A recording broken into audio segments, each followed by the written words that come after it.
This week, I'm just going to cover how to move from your graphic organizer to a risk mitigation plan. I'm also going to include a stakeholder matrix that can be used for a cross-functional team analysis. When we move into this week's assignments is basically going to talk about understanding the risks and how we're going to mitigate them.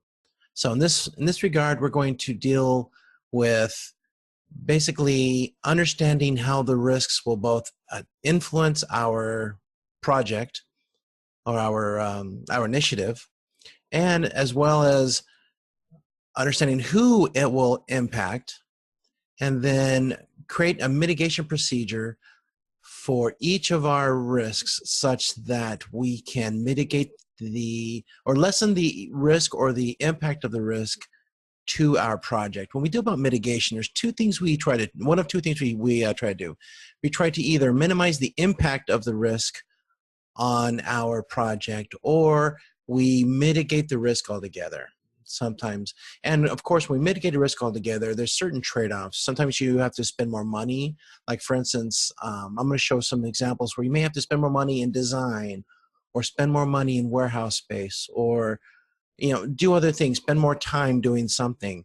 Of course, it's a trade-off because there's different types of impacts. I usually like to go with cost and schedule. Those are the most popular ones because, of course, cost deals with profitability and whether or not we should even do this project in the first place. Whenever you deal with a project, you typically have to defend your project against various metrics, and the main metric is profitability. To be honest with you, do we really want to go after this? Is this profitable? So I am going to bring up this is just a picture of the risk of the graphic organizer. Now, obviously, this is very basic. Like I said last week, this is basically just enough for me to provide general information. Now, obviously, in my experience, I usually like to evolve this. I may use this for my first level meeting when I get all my initial stakeholders together and talk about our risks and everything else.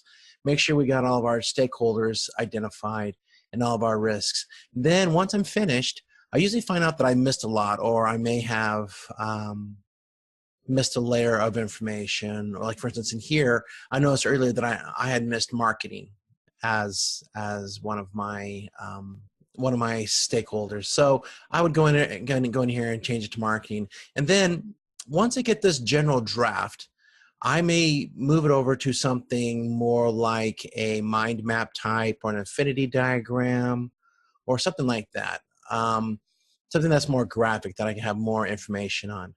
As a rule of thumb, the more detail I have to put into a graphic, the more simple I like to make it, because if you go with something like a mind map, which is very nice and you have a lot of detail, unless you have a really good way of doing it, like for instance, some students use colors and different lines and stuff. That's very useful.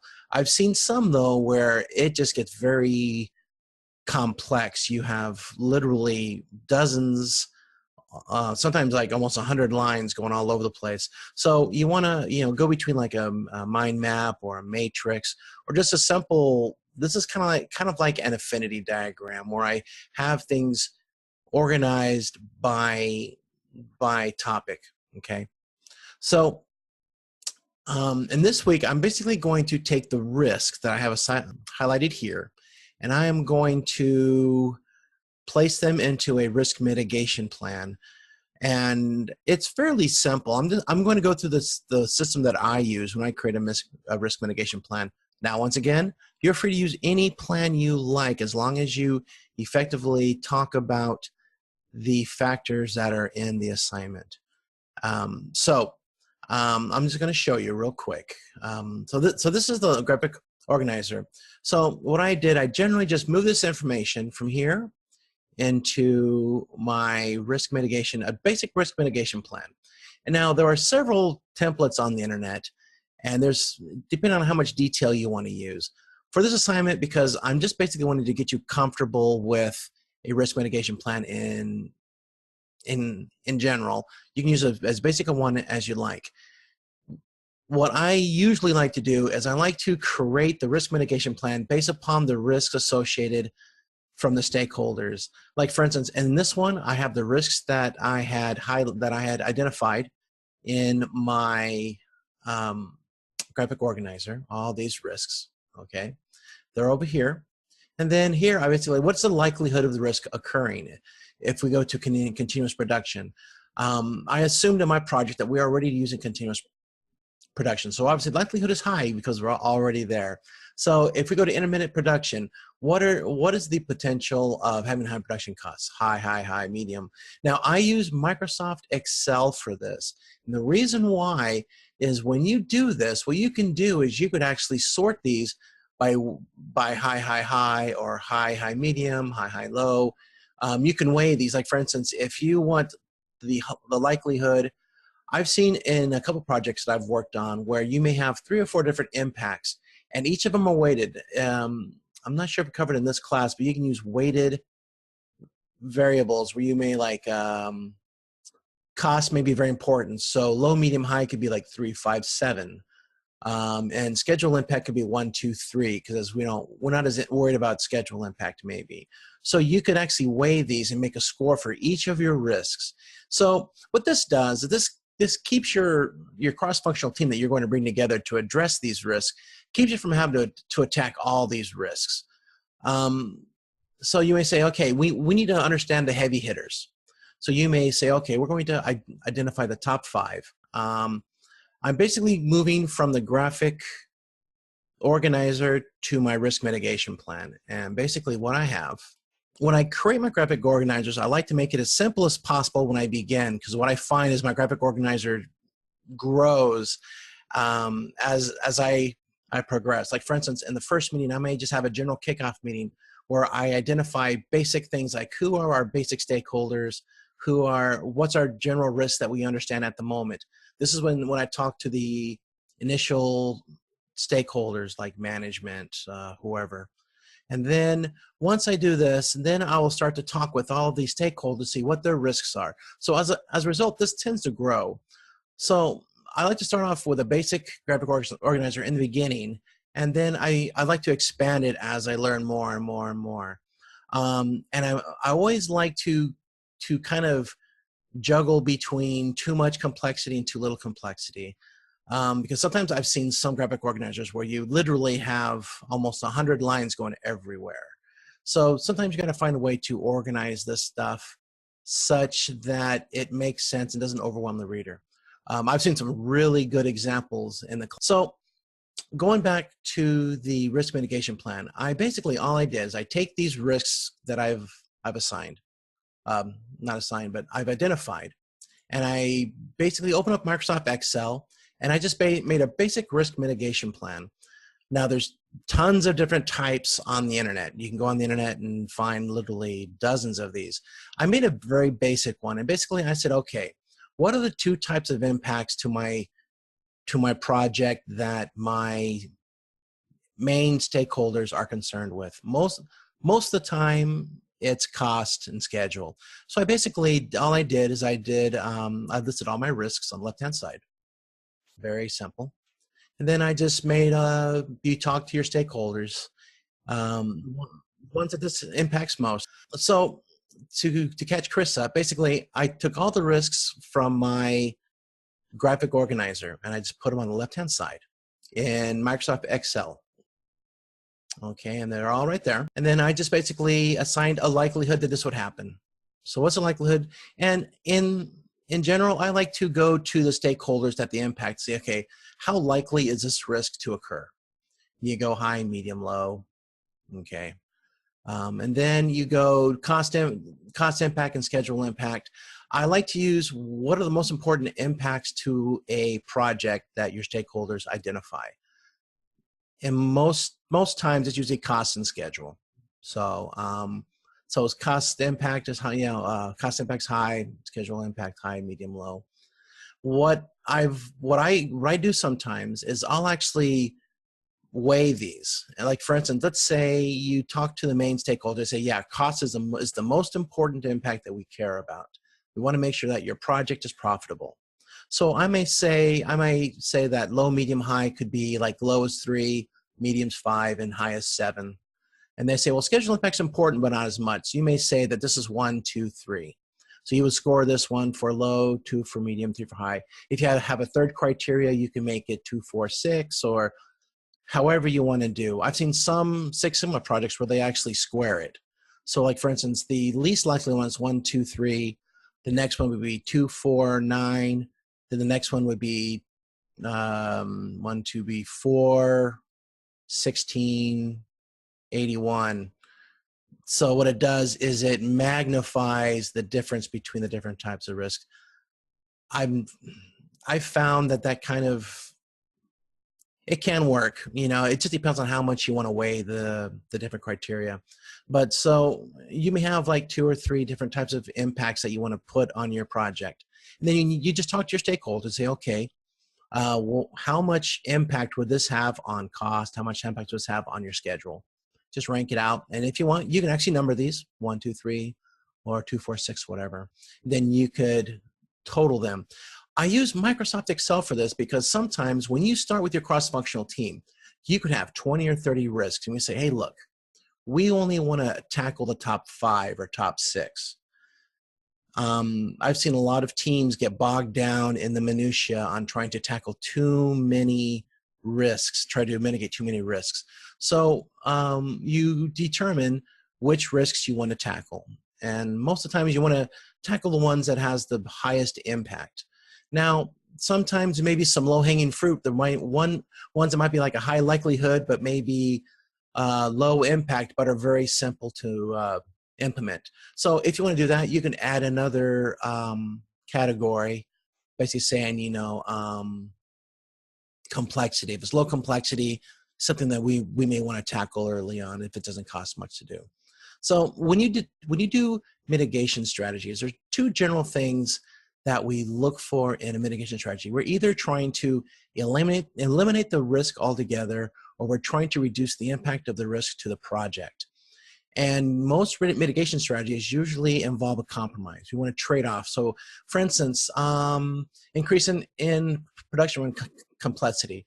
We may want to invest in making our runs more modular. Well, that is a cost trade-off. We are going to increase the complexity by investing money in this. So you may feel, okay, this may be a good investment, maybe not. You know, you would go back to your stakeholders and say, okay, let's say this is one of your high risks, and you may say, okay, this is very high risk with a high level of, well, here this says medium, but let's just say these are all highs. It's a high likelihood, this is a high impact to cost, high impact to schedule. We really need to tackle this. So you can say, we want to spend money in improving the way that we do this production run. Although we're going to spend money, we will spend less money than having to put up with the impact of the cost. So sometimes you may want to, like for instance, if you want to deal with the production run complexity, you may increase the size of the production run. That's a time constraint. So we may say, okay, we can tackle this to reduce the cost impact, but we may have to increase the time for each of our production runs so that we can deal with the complexity when it comes up.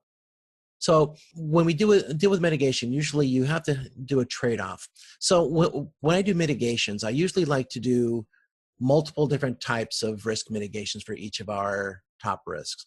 That's usually why I usually don't tackle more than a handful of risks. And I'll actually go with the main stakeholders. I'll say, look, I talked with, I create this by going through all of the stakeholders, say, okay, you know, have them rank all this. Then you go to the main stakeholders, basically management or the owners or whatever, and say, okay, these are the high risk ones. You may sort the top 5 or top 6. And then they'll say, okay, well, this looks good. Give us some mitigation strategies for this. And you go back and make mitigation strategies. And you basically look at, okay, how can I trade off cost by increasing schedule? How can I trade off schedule by increasing cost? Sometimes you may want to mitigate the cost to the project by increasing the cost of the step. Like for instance, you may want to invest in training workers so that they're able to work more efficiently. So although you can make the argument, say, yeah, although we are going to spend more money to train our workers, we expect a lower cost due to a more efficient system. Okay, so then this is a risk mitigation plan. It's very simple. And for this assignment, really, you can make it as complex as you want. All I want to see is that you understand the different elements of this. And now, this is just a quick graph of risks. If you want to, in your assignment, spell out, like for each of these, say, 1, 2, 3, 4, 5. And number 1, talk about it in a quick paragraph. You can do that. Usually I recommend it because sometimes you don't get a lot of detail in this, obviously. This is basically used for making quick decisions. So once you determine the ones that you want to tackle, you may want to just write a little bit about each of these, how they, why is it a likelihood? Why is it high cost impact? Why is it high schedule impact? And the mitigation strategies and why you feel that they're important and how they will impact the project. Okay. Just leave it simple. You don't really need to go into too much detail. As long as I see that you understand this, that's fine. So now, that's risk mitigation. I also create a stakeholder matrix. And basically what this does is this highlights the risks and who they impact. So I have internal stakeholders, external stakeholders. Now, sometimes you may have some risks that impact both internal and external stakeholders. For this, I just kept it simple, where I just had like one big box for internal, one box for external, and then I just scored it. And what this does, this allows you to add more detail to your risk, saying, okay, you can say like how many people it's impacted. So like for instance, this one impacts 1 person. This impacts 1. So like here you have increase in design complexity. It impacts 3 stakeholders. So you may say, okay, this may be one that we may need to address the most. Okay. Now what this also does, this helps you to determine your cross-functional team. So when you have your cross-functional team, you want to look at 2 different types of people in your cross. No, right in line with what I do now. Oh, okay. Thank you very much, Diane. So when you identify your cross-functional team, you want 2 types of people in general. You want people that are going to help you mitigate the risks and get the project going, obviously. You also want the people who are the most impacted by the risks in your project. So you will go here and you'll say, okay, well, production is there's 9 things that production is impacted by. So I need someone from production in my team. And actually, what I've done is I've actually like broken this into stages like early, mid, and late project. So I can say, okay, early on, production may be involved in 5 things. So early on, I need a production team member in my cross-functional team ASAP, or you may just need one for the entire time. So, because like for instance, if there's like marketing, if I like added a marketing one, you may want one in the beginning to help identify the characteristics of the product, and at the end to help make sure that the product matches the needs and wants of the customers. But in the middle, when you start to do the design work and the production, you may not feel that a marketing guy may be necessary. So you may go, you may say, okay, I only want the management guy, the marketing person in the front and the back end of my project. Okay, shipping, you may feel the same way. So this helps you to identify people in your cross-functional team early on and how long they go. Now, also, when I look at my cross-functional team, if you look at the risk mitigation plan, some of the mitigation strategies require certain people to help mitigate the risks. Like for instance here, I have identify suppliers capable of providing higher level components to reduce internal complexity. Basically what I'm saying, hey, look, when I create my kid-friendly computer, which is what I did for my project with this, we're going to have a lot of different different types of parts floating around for two different types of computer. And if you have 3 or 4 or 5 different lines, or if you want to expand into like a senior citizen friendly computer or a dog friendly computer, if you can get a dog, you use a computer.